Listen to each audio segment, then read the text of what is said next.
जब हमें एग्ज़ाम्स या खेल या किसी प्रतियोगिता में असफलता मिलती है या मुश्किलें आती हैं, तो आपके द्वारा राष्ट्र को लगातार ऊंचाइयों तक ले जाने के आपके प्रयास हमें हमेशा प्रेरणा देते हैं। 17 घंटों की आपकी व्यस्त दिनचर्या में आपको ऊर्जावान बनाए रखने और बिना थकान महसूस किए उत्साहित रखने में ऐसी क्या चीज़ है जो आपको हमेशा मोटिवेट करती है? हम अपने लक्ष्य को पाने के लिए प्रॉपर टाइम मैनेजमेंट स्केड्यूल का पालन कैसे करें? माननीय, कृपया बताएं।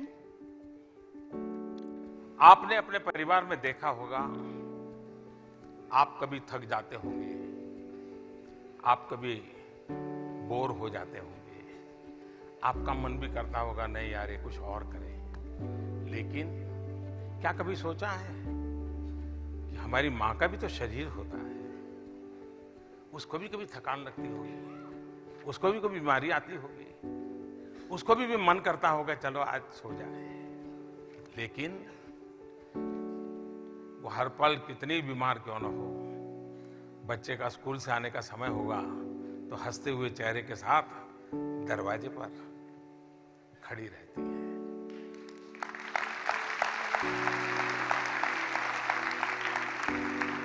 अगर उसको कोई सवाल पूछे कि माँ तेरे में ये ऊर्जा कहाँ से आती है, तुम दिन में 24 घंटे 8 घंटे किचन में खड़ी रहती हो, इधर दौड़ती हो, टेलीफोन आया तो उसको उठा लेती हो, घर की घंटी बजी तो दौड़ जाती हो, मेहमान आया तो पानी पिला लेती हो, काम वाली नहीं आई तो उसको बुलाने के लिए कोई व्यवस्था करती है, नहीं इतनी सारी चीजें कैसे करती हो?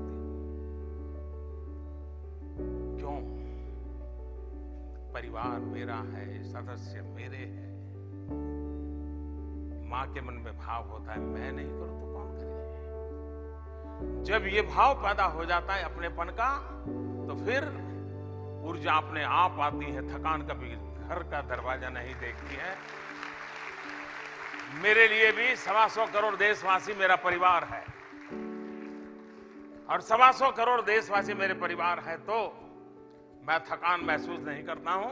हर पल मैं सोता हूं, रात को जब बिस्तर पे जाता हूं तो सुबह का सोच करके जाता हूं, दिन भर कितना किया नहीं किया बात की बात है, कल सुबह नए उत्साह से निकल पड़ूंगा, ये सोच करके बिस्तर पे जाता हूं और नए उमंग नई ऊर्जा के साथ आता हूं।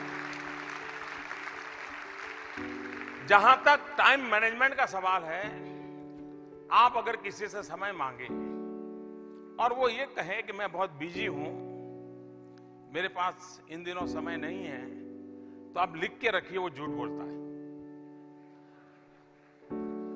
मतलब उसको समय का उपयोग आता नहीं है। ऐसा कभी नहीं हो सकता है अगर आप अपने समय के संबंध में जागरूक हो। आप में से बहुत कम लोग होंगे जिन्होंने सचमुच में अपने 24 घंटे की दिनचर्या का एटलीस्ट 1 वीक का एनालिसिस किया होगा। बहुत कम होंगे। आप एक काम कीजिए, बीते हुए एक सप्ताह में आप सुबह से शाम तक अपना याद करके लिखो समय का क्या उपयोग किया, तो आपको ही पता नहीं होगा कि मैंने ये काम क्यों किया यार, मैं तो बेकार में समय बिगाड़ दिया। देखो मैं तो यहाँ खाली बैठा था, मैं तो ऐसे ही बातें कर रहा था, मैं ऐसे वो चीज को देखा करता था। आप तुरंत सोचेंगे नहीं ये 6 चीजें कम करूं, ये समय निकलेगा यहाँ उपयोग करूंगा। टाइम मैनेजमेंट ये हमारे अपने हाथ की बात होती है, हम इसको बड़ी आसानी से कर सकते हैं। और इसके लिए कोई बड़े MBA, बहुत बड़ी कोई ऑक्सफोर्ड की किताब पढ़ना कोई जरूरी नहीं है। आप सिंपली अपने यहां घर काम के लिए आने वाली महिला को जरा ऑब्जर्व कीजिए। इन दिनों एक ही परिवार में घर काम करने वाली जो लोग होते हैं बहुत कम होते हैं।